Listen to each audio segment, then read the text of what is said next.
Thank you so much. Thank you so much for having me. Hello to everyone, and just a very special thank you to Alicia for asking me out of the blue to do this. I have to say, I've never seen anyone hold up other student voices or anyone's voices in the way that you do. So thank you. So I'm going to try and share my screen now. Just bear with me. That should be it there. I think we have it. So I'll just start into it. So yes, I realise the fourth year student midwife is probably a very confusing concept to anyone in the UK. So I'm going to run through the training and service provision that we have in Ireland because it is slightly different. So I am in my final year of the undergraduate programme. It's a 4-year programme because we have longer breaks and something called an internship, which is like the preceptorship. We only have one intake of students and it's all based on academic entry. We don't have personal statements or interviews or anything like that, so it's fully on your exam. And at the end of that, we have a 36-week internship, which is paid. It is a contracted thing, so you're an employee. And the way my college structures it is that we do 3 months in each hospital within our area. So I'll do 3 months of antenatal in one place and 3 months of postnatal in another and 3 months of labour ward in another. And other than that, we have the 18-month postgrad, which is, I think, exactly similar to what you have in the UK. And then our service provision is a little bit different as well. So we have 19 units in the Republic of Ireland in total, and they're all obstetric-led. We have variations of midwifery-led service throughout that. So we have 2 midwifery-led units, which are alongside units. We nearly lost one of them at the start of the month, but we managed to save it. And we also have integrated community services, which are like a blend of midwifery-led, early transfer home, and domino service. And then we have domino service and early transfer home as well.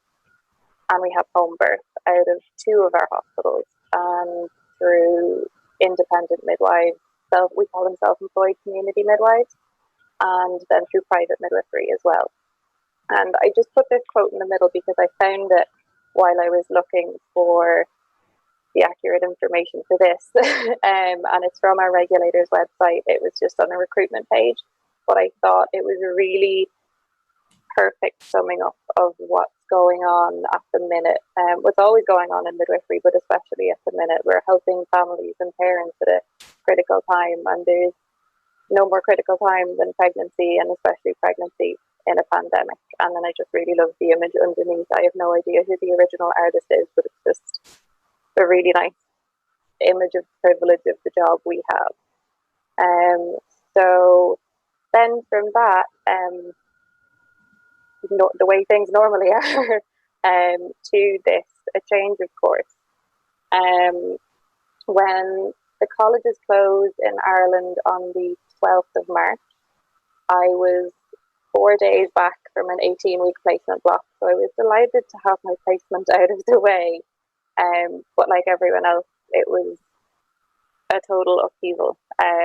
Nobody knew what was happening, nobody knew it was going to happen, and we just had to go home and kind of tip away at work and see what happened. So I spent the first 2 weeks in my student accommodation waiting for news, and then news came and I moved home 2 months early. So everyone just had to adjust. Online learning became our new normal, and I have to say I feel so lucky to have the lecturers that I have because they were great. They communicated with us, they asked us what we needed, and I think that's really important at any time, but especially now, to see what's needed and to communicate, and we know how important that is in practice. And then, so I finished my placement, and I was delighted to have finished my placement, but our first year and second year students were on placement or were due to go out, and that was prevented. In Ireland, we don't have an opt-in system, so students didn't really have like the same way of completing their hours. We were given it's kind of like a HCA deal, a healthcare assistant option. You could go and work for a hospital group as a healthcare assistant and see if your hours would be able to carry over. But that's quite difficult in maternity with so few maternity care assistant positions. So like I said, we have interns and they are paid employees while being students, so they were expected to turn up. And interns are paid minimum wage. So we did, our INMO, our union, got a deal, I think, for maybe a €4 pay increase, and that is still in place, I believe. But yeah, we had no opt-in, so I think there's a lot of people out there waiting for their hours to be confirmed or what's going to happen. So this is just a little, it will be okay. They will get done. The hours will be done. It will be fine. There will always be a way forward. They're not going to let you go with no answers. So another nice thing to kind of sandwich that badness in is that our 2020 graduates will all have jobs. They've all been promised jobs by the government, and as far as I know, they all have been offered posts already. I hope not, but that was just a nice way of really recognising how much they were putting in as students, because there's a little bit of a blurred line in internship. You're not sure whether you're a student or an employee, but you're both. And I think that makes interns especially brilliant, especially now. And then services as well. I'm sure some of the same things happened in the UK. Services had to adjust really quickly, and I think, her name escapes me, the woman from Birthright 2 weeks ago on Midwifery Hour was talking about making decisions in proportion to risk and rights. And we just don't know until after if it was the right decision. But we've had things like people not being able to use Entonox because midwives and doctors thought it might be an aerosolizing procedure. We have a hospital that wasn't allowing partners in at all, and then kind of loosened it to 30 minutes before baby was born, which was a bit of a tricky measurement, but it's just kind of testing the waters, seeing what's safe and seeing what's the least bad option. And then the flip side of that is that we've had really lovely things like NICU's live streaming to parents from iPads. We had a massive amount of donations to the different units.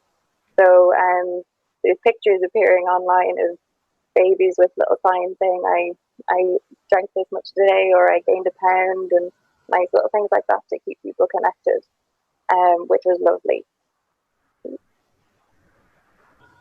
And yeah, I suppose just to echo with what Alicia said, pregnancy is always normal. It's most normal in a pandemic, the most normal thing that could happen.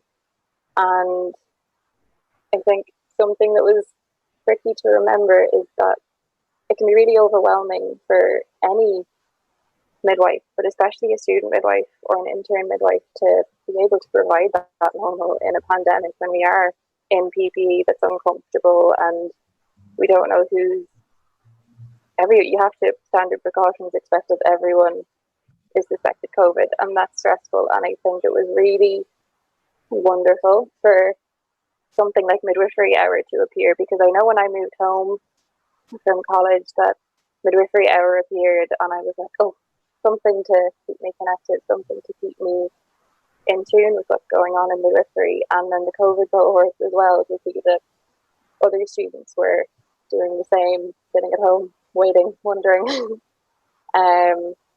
But remembering as well to look out for each other and to stay connected to each other. So that was really, really good and really important. So the next thing was that it's time for change, and that this is our chance, and this is my activism thing. And I found it really strange, actually, when I went looking for images to go with this slide. It was all like a lot of chance gambling, and a very philosophical thought popped into my head that there's no gambling in midwifery.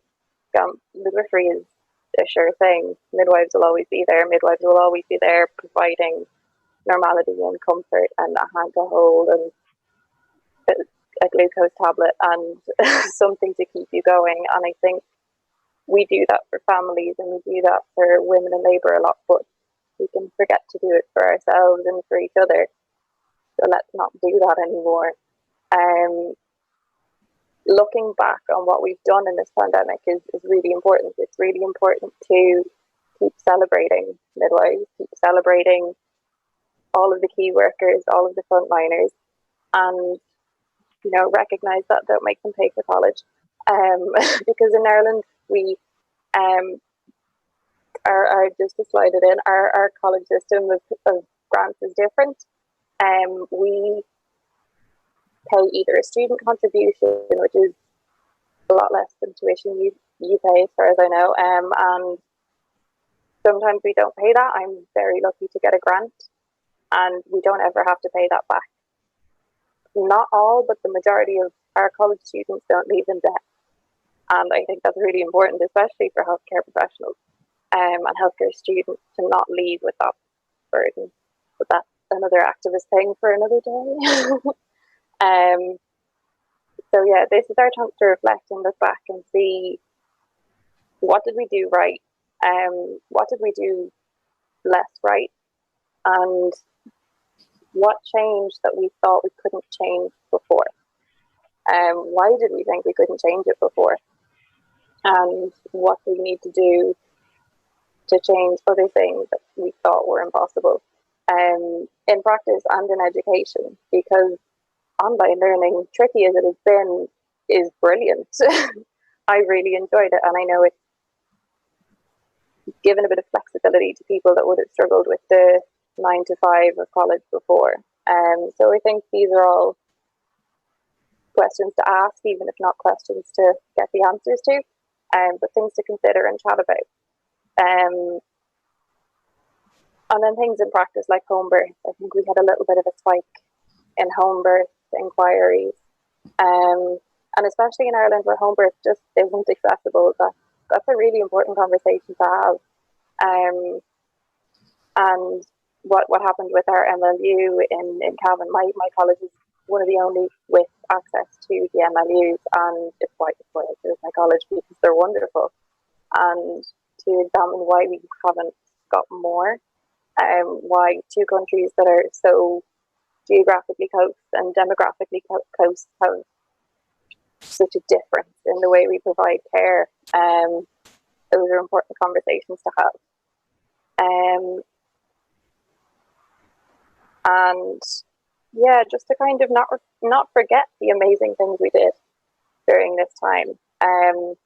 Midwives, student midwives, everyone. Think about the way we adapted, the way we celebrated each other, the way other people celebrated us. We did amazing things. We should be proud as much as we remember what didn't go well and what was lost and who was lost, because everyone has lost someone. And I think students and new graduates looking at jobs this year, we need to make sure that those are still there next year and the year after that and the year after that and all the years after that as well, and make sure we don't lose all of the great work we did. So have courage and be kind. I went looking for this because this is the title of my COVID cohort, courage, kindness and understanding. And I think it's one of the most sum up things of midwifery. It's courage and kindness is everywhere, but especially in midwifery. And it's important. And I've seen it, I think the same Midwifery Hour 2 weeks ago, Leslie Page said something about courage, kindness and respect. And I found an RCM piece with the most beautiful summing up of both of these things that I'm going to hopefully appear on screen now. So courage is about acting in accordance with our beliefs, particularly in the face of criticism. And I just thought that was nice. I thought it summed up the philosophy of midwifery in a nice way, a way to kind of hold it with you. And that sometimes courage is just not giving up. not giving up when you're tired at the end of a shift or a string of shifts, or at the end of an exam or an essay when you have a final edit that you really need to do and not submit without doing. And it goes hand in hand with the kindness. So kindness is being considerate, friendly, and generous, which midwives are so good at. And kindness happens when we demonstrate concern for others, and that's midwifery as well. And I suppose it's important to not just midwife the people we look after, but to midwife each other and to midwife ourselves.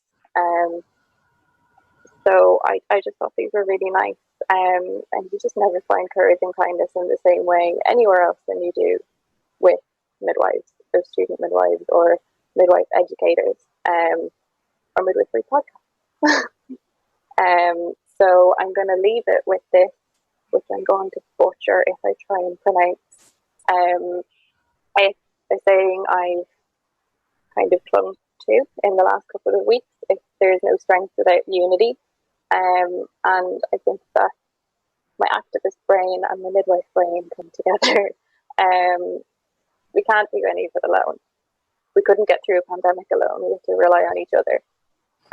We don't get through our degree alone. We rely on our lecturers and our classmates and Google and textbooks. So yeah, we need to remember together and talk together about what we've done, what we did right, what we didn't do right. Remember what we lost and move forward together. So that's me. That was great, Laura. Thanks for watching this video from the Maternity and Midwifery Forum. For more expert opinion and analysis, hit the button below to subscribe.